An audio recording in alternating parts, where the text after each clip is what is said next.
go in 3, 2, 1.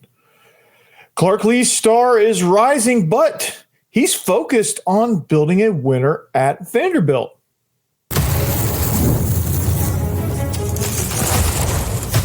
You are Locked On Vandy, your daily podcast on the Vanderbilt Commodores, part of the Locked On Podcast Network, your team every day.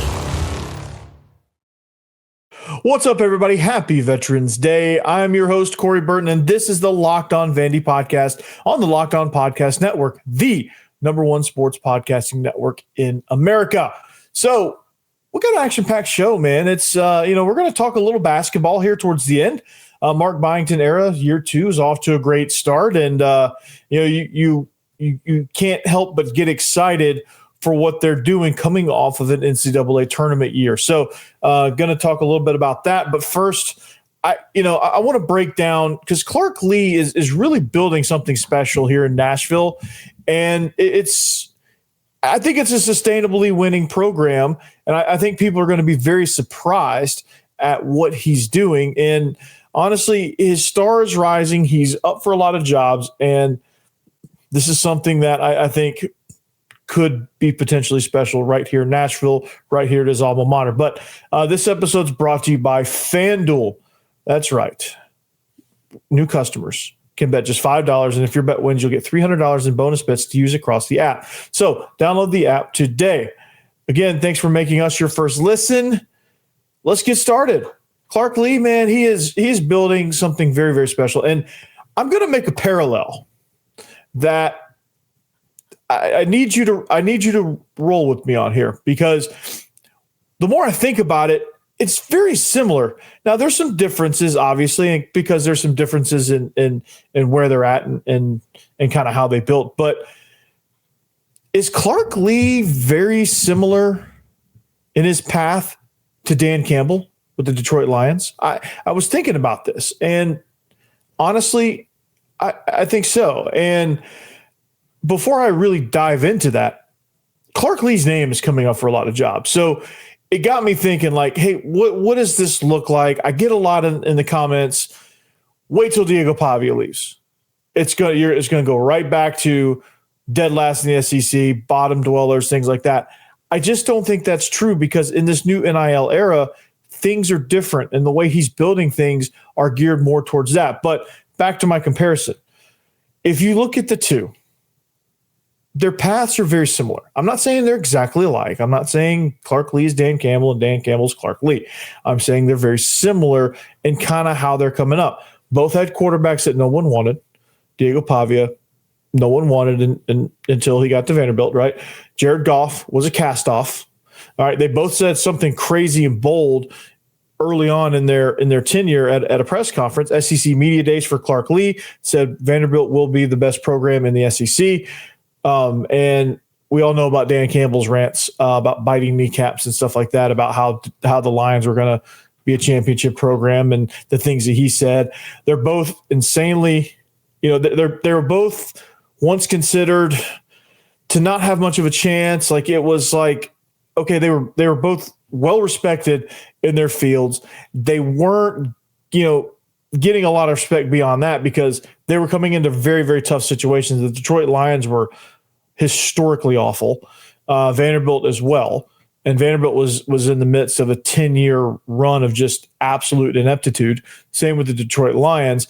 They both came in and had to rejuvenate these situations with, and he didn't have Diego Pavia right away. And that's some of the differences between the NFL and college football. Like, he's had Jared Goff his whole time there. Clark Lee has not had Diego Pavia the whole time there, obviously. So the parallels are their intensity, their attention to detail, the fact that they're able to motivate their guys. They've had dips, twists, turns, times where you didn't think they were going to make it, to now Clark Lee sits on the cusp of a college football playoff. He's at a much earlier phase of his rise, and it takes a little bit longer in the college game, especially when things are shifting so dramatically. But, like, some of the parallels are there. And you guys may think I'm crazy. But if you really look at kind of some of those parallels, you can kind of guess it, like, okay, this thing does have a chance at getting to a place where it's sustainable and it's a place to where consistent winning can happen. Now, the Detroit Lions are like starting to become head and shoulders above the league. Like they're playing at an all-time high level, which I don't know that Vanderbilt's going to get to that point that quickly and stay there, but they're heading to a point in the SEC, which is an elite conference, to a point where they're going to be competitive year in and year out. And I think more of the 2-10 years are going to be fewer and far between in this NIL era because Clark Lee's able to get the big money donors. I think he's able to do. I think he's going to be able to do a lot of the things here at Vanderbilt that he couldn't do in the past, and that I don't think it's going to be too far different than some of the places that he could possibly go. And for Vanderbilt, they have to make this happen. Okay, and I'm fully aware that Florida could offer him life-changing money and he could jump ship, and nobody would really blame him. But it's going to take that huge dollar amount to really get him to listen, because I think, you offer him, he's making $3.2 million a year right now. You offer him an extension to get him to $6 or $7, $8 million. I think he's earned that type of extension. And I think he understands what he can do here. He understands the comfort that he has here, the leeway and the good grace that he has here. I think people appreciate him here. And I think a lot of that goes a long way. And in today's age of college football, you look around and it's just, people are just so fire happy. And I don't know that Clark Lee is really ready to just jump ship and just go somewhere because they're offering the most money, right? Because it's great to get $10 million a year, but if you don't win right away, you're right back on the curb. And at Vanderbilt, he's building long-term success, and it may not go as fast as people want it to go, and it may not go as fast as people think it's going to go, but it's going. You can see that it's improving. I mean, they went from 2-10, he overhauled it, went to 7-6. Now he's he's 8-2 on the cusp of the college football playoff if he can win these next two games. And man, how crucial these two games are for the future of this program. I just think he's sitting on something that's potentially pretty. He's sitting on a big mound of cash, because Vanderbilt has discovered, hey, if we, in this NIL era, we can actually pay players and we have the money to do so. And they may see the return in the investment, because look at all the attention that Vanderbilt got this year. Look at game day, came to Nashville. They were on game day an additional time on the road at Alabama. They've been talked about in the national media. They've got a quarterback that's in the Heisman race. He may not win it. He may barely get an invite to New York, but at Vanderbilt, for that to happen, for him to be in the conversation, for people more outside of just me talking about, is Diego Pavia a legitimate Heisman candidate? I've seen articles out there. People are talking about it. Like, he's among the best in college football. And for all of those conversations to be happening, recruits have to take notice with that. Yes, winning cures all. Of course, you win, they'll come, right? But like, you're starting, like, I think sitting where you're sitting right now, I think recruits can see the vision, and in a recruit's state of mind, if I can get paid and go to a place where I'm going to play, develop my brand, be able to start, get film in the SEC, why would I go? Like, recruiting's going to take a dramatic shift across the board. And it's going to create a ton of parity in college football, because why would you go to Ohio State or Georgia or Alabama or Florida or somewhere? Like, if you're good, if there's a chance to do all of these things at some of these lesser schools, why wouldn't you go there? Nashville, Vanderbilt has piles of money that they don't know what to do with, and they've been too arrogant to spend in the past, and they couldn't spend it because it used to be illegal. But now we're in a different era. Like, things are changing. So Clark Lee has built his systems to be able to sustain that. His evaluators, his scouting department, his strength training program. He's gotten the university to buy in. They've renovated the facilities. They've renovated the stadium. They're going to start I think they're going to start doing some touch-ups to the McGugin Center. I think, the whole athlete village thing is starting to come together, and athletics is kind of bonding together a little bit. Men's basketball has taken a step forward, and we're going to talk about that later. Mark Byington has really been aggressive in the portal and been aggressive in acquiring the roster. So you see some of these positive changes. It's hard. If you get a good enough extension, it's going to be hard to leave that. It's going to be hard to leave a place that you're extremely comfortable, right? There's an example out there of somebody who's done this, and it's Matt Campbell. He's building a sustainable winning program at Iowa State. What do we know about Iowa State? They've been awful for their existence. They're like the Midwest Vanderbilt, except not as good of an academic school. No offense to Iowa State. I mean, Vanderbilt is an elite academic institution. But when you compare football programs, like Iowa State is like, from a football standpoint, they're the Vanderbilt of the Midwest. Like, they are terrible. And now they got Matt Campbell. He's decided he's turned down a lot of jobs. His name comes up in every cycle. Matt Campbell's the first name that comes up for a lot of these jobs. He turns them down. He turned down the Lions. The Lions offered him, I think, $8 million at some point. Like, he's turned jobs down. I think Clark Lee can do the same thing at Vanderbilt. I think he can build that success even in this competitive league, because Nashville is a booming city, lots of opportunities. You've got deep pockets within the university. It's a private university, so they don't have to disclose all the money that they're getting. The SEC brand is growing on top of that, and you're about to make a playoff run. Like, you can really set this thing up for the future if you play the cards right. And the fact that Clark Lee's name is being mentioned in these coaching searches, I think gives him that credibility for recruits to say, hey, we're going to the right spot. He's committed to this place. He played here. He played here in the dark days. He coached he took over in some of the darkest days of Vanderbilt football, as far as wins and losses and where the program was and just how much in shambles it was. And I mean, when he started, they lost to East Tennessee State, and they didn't just lose a fluky game. They lost 21-3. They were doing things like that. They were barely hanging on against UConn, who had won one game in like 4 years. That's a little bit hyperbole, but they were getting shredded by people. The Georgias and Kentuckys and Floridas of the world, and South Carolina was ripping them to shreds, bombarding them. And now they're on the cusp of a playoff berth. In just 5 years of his tenure, they're on the cusp of a college football playoff berth, which they have to go out and finish the season. I get that, and we'll talk about that on later episodes. But for the standpoint of, is Clark Lee doing the right thing? Is he building the right program? Absolutely he is. And I'm going to continue this. I'm going to tell you some of the things why I think he is building a sustainable program, a program that he would want to stay at. We're going to do that next.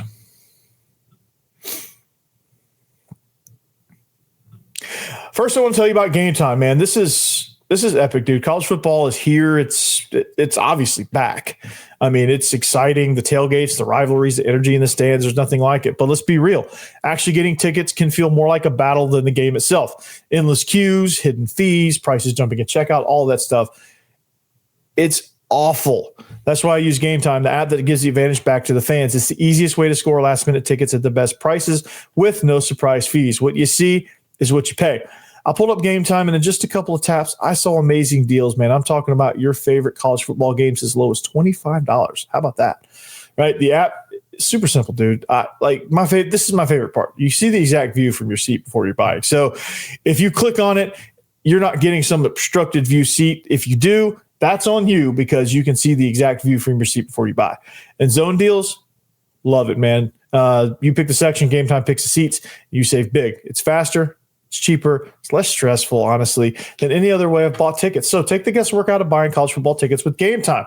Download the Game Time app, create an account, and use code LOCKEDONCollege for $20 off your first purchase. Terms apply. Again, that's promo code LOCKEDONCOLLEGE for $20 off. Swipe, tap, ticket, go. Download Game Time today.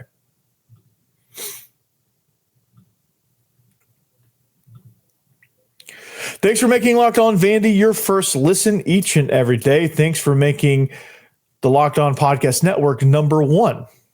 Thanks for all that you do. They're the number one sports podcasting network out there. And it's all because of you out there. So thank you so much for that. If you need a second listen, check out Locked On SEC. Chris Gordy, phenomenal job, man. The whole SEC family, great shows across the board. You can't go wrong. I was just on with Zach Blackerby last week. Top-notch show, Locked On Auburn.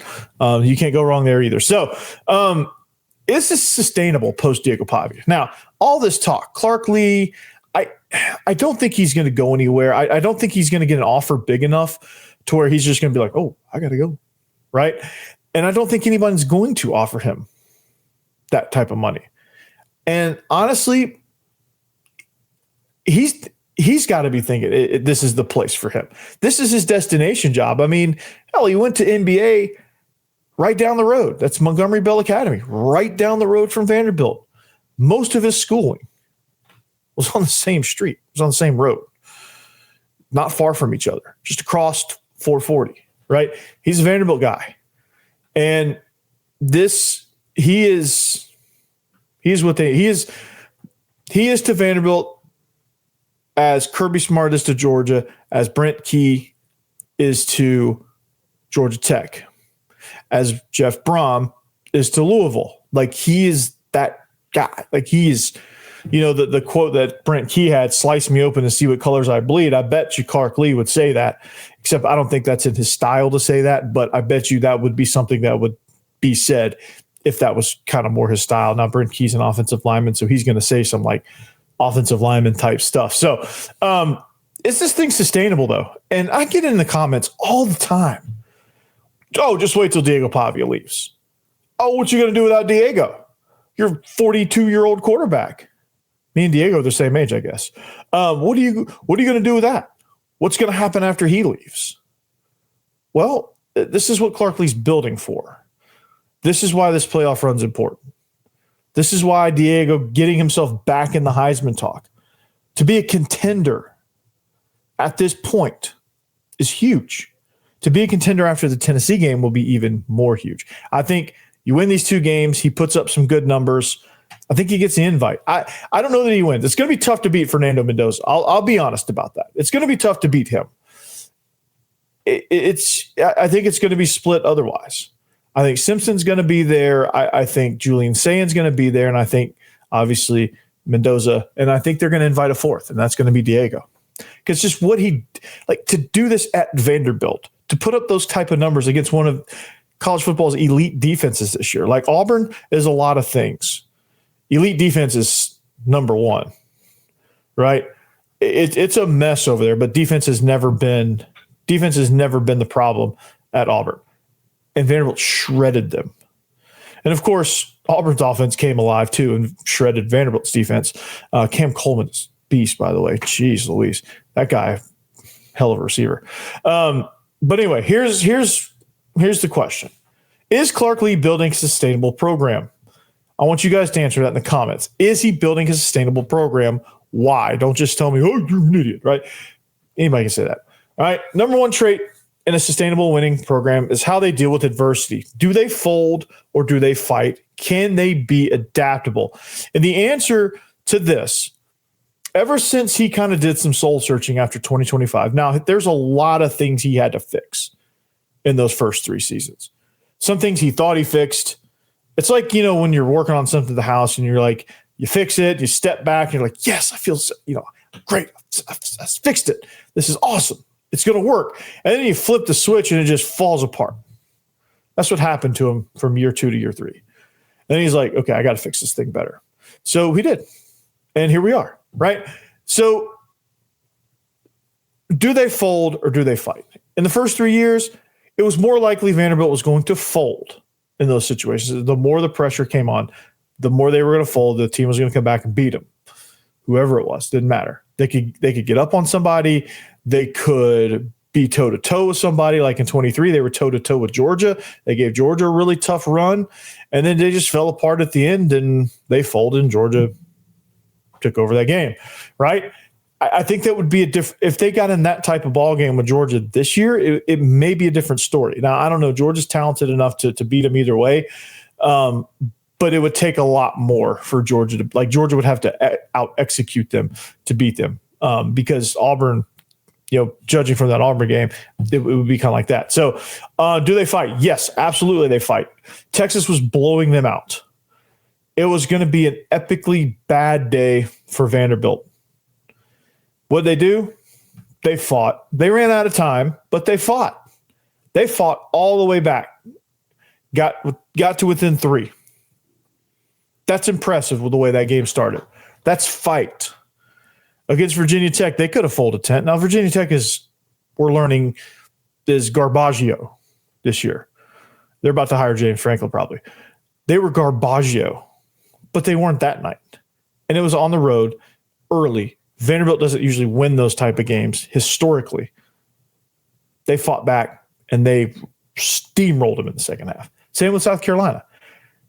They went into that environment where they should not have won because it's hard to win in that environment. I was told it was hard to win in that environment, and they did. So they adapt.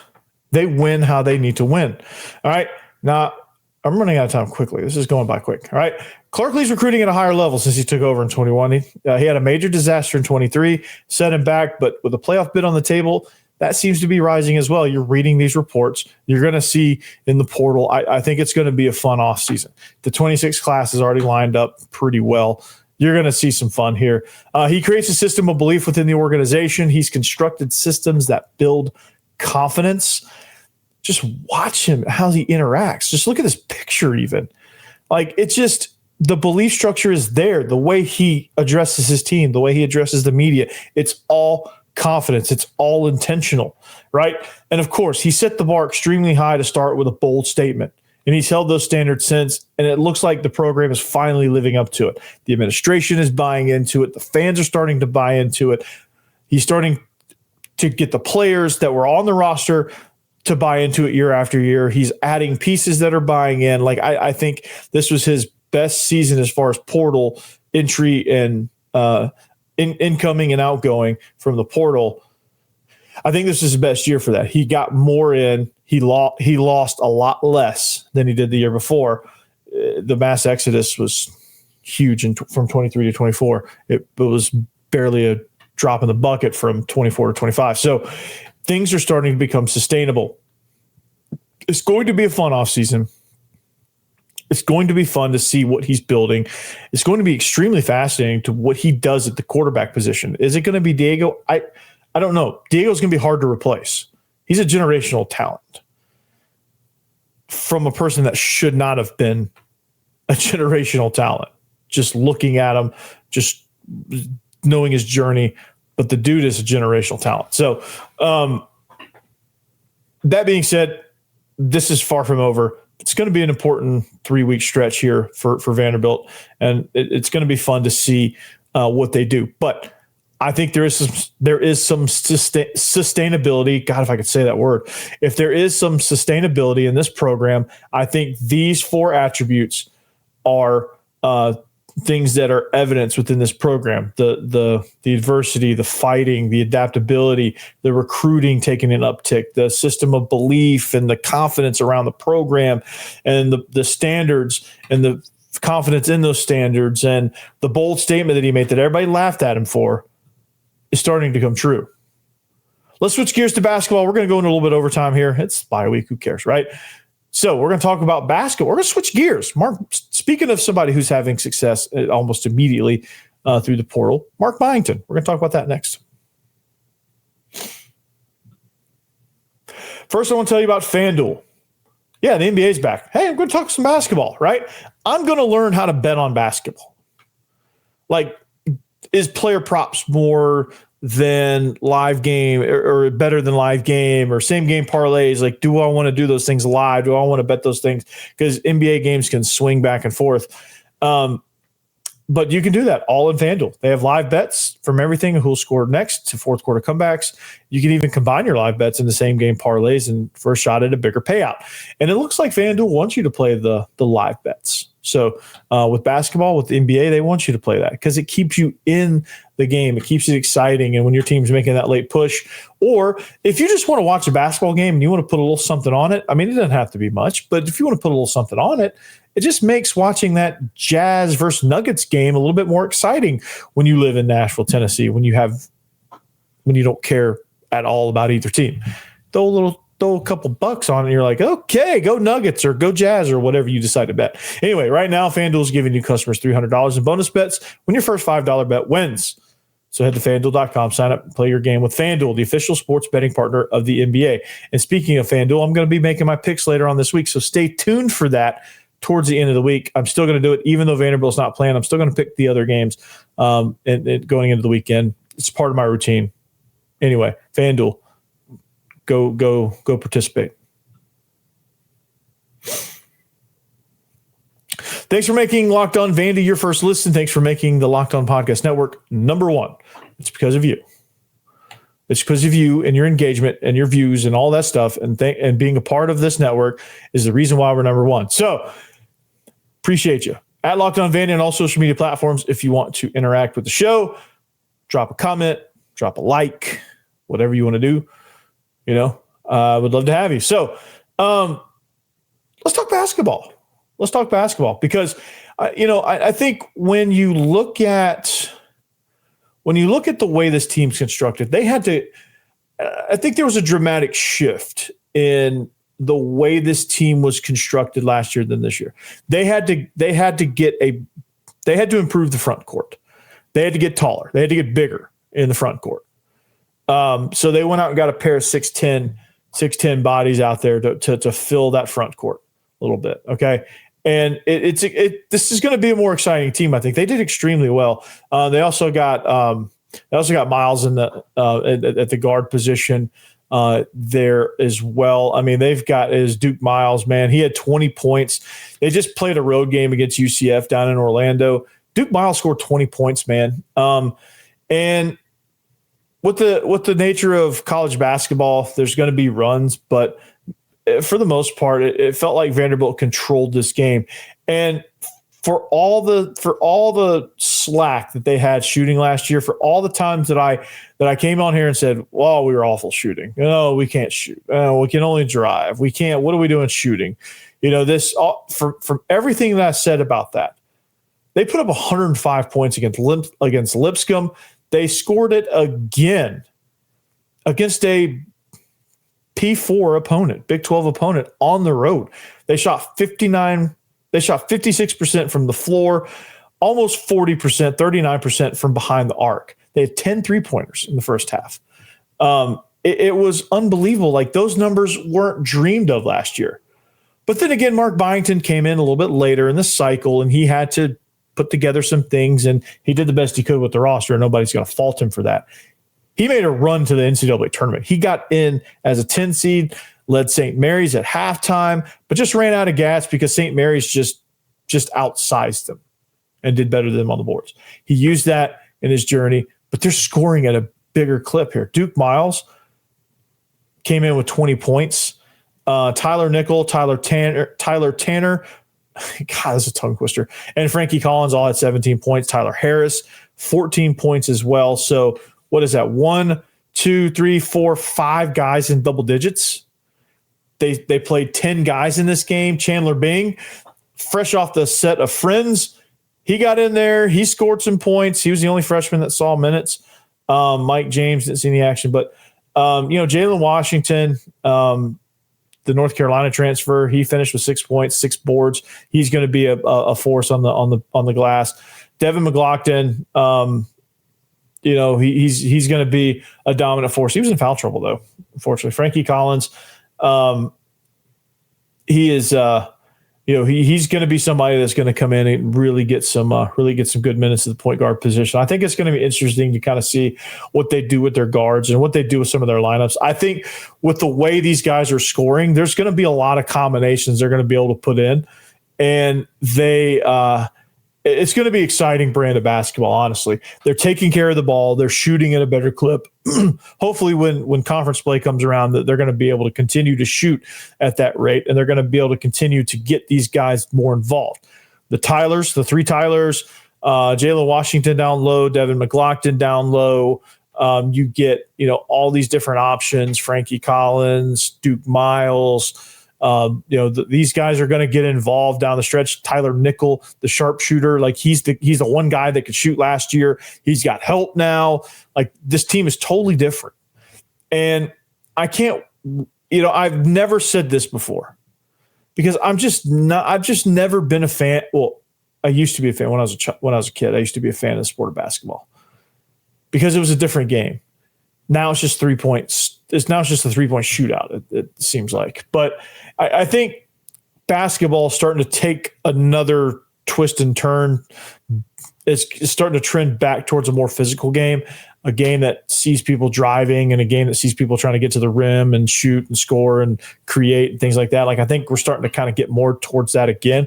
And it's fun. It's fun to watch that brand of basketball. I hate just watching dribble down, shoot a three, brick, rebound, dribble down, shoot a three, brick, rebound, dribble down, shoot a three, hit the three, take it down, shoot the three, hit the three, take it down, shoot the three, hit the three, take it down, brick, brick, brick, brick, brick, brick, brick, brick, right? That's not fun. I want to see a fast-paced game where people are getting knocked around a little bit. Nothing dirty, but you know what I mean? Physical, just is like people say basketball is a contact sport. It's supposed to be. So anyway, this team's going to be exciting. I say all that to say that Mark Byington, he's the right hire. Absolutely the right hire. Now, he doesn't have the staying power that Clark Lee has. So it's going to take a good bit to keep him on the sidelines at Vanderbilt. Because I think if he rips off a great year, it's going to be tough to keep him at Vanderbilt. They're going to have to pay him. And it'd be well worth it. Because as of right now, they're scoring, they're exciting, they're well put together as far as roster construction. I think they can win in a variety of different ways, or at least it feels that way early on. We'll see how the non-conference schedule plays out between now and January. So there's a lot of excitement within this program, and it's going to be something that fans are going to be excited about at Memorial Gym. I think SEC play is going to be a lot more interesting. I think you're going to be in really good shape when it comes to the tournament. I don't think you're going to get out bullied on the boards this season. And I think it's going to be interesting come tournament time where this Vanderbilt team sits, barring injury, of course, but where they sit, I think is going to be very, very interesting because a team that can score and a team that can rebound is going to be a very dangerous team when it comes to postseason play. So fingers crossed. It's only 2 games. Or it's only 2-3 games in, but it's exciting. It's exciting to be good at something because there was a run there right before I started the show, and my first basketball season was awful. Something's positive here, and baseball, I think, hopefully will follow suit. So that being said, that's all I got. Like, subscribe, comment. Again, this is the Locked On Podcast Network, the number one sports podcasting network out there. This is Locked On Vandy. I'm your host, Corey Burton. Thanks for joining. And until next time, anchor down. Peace.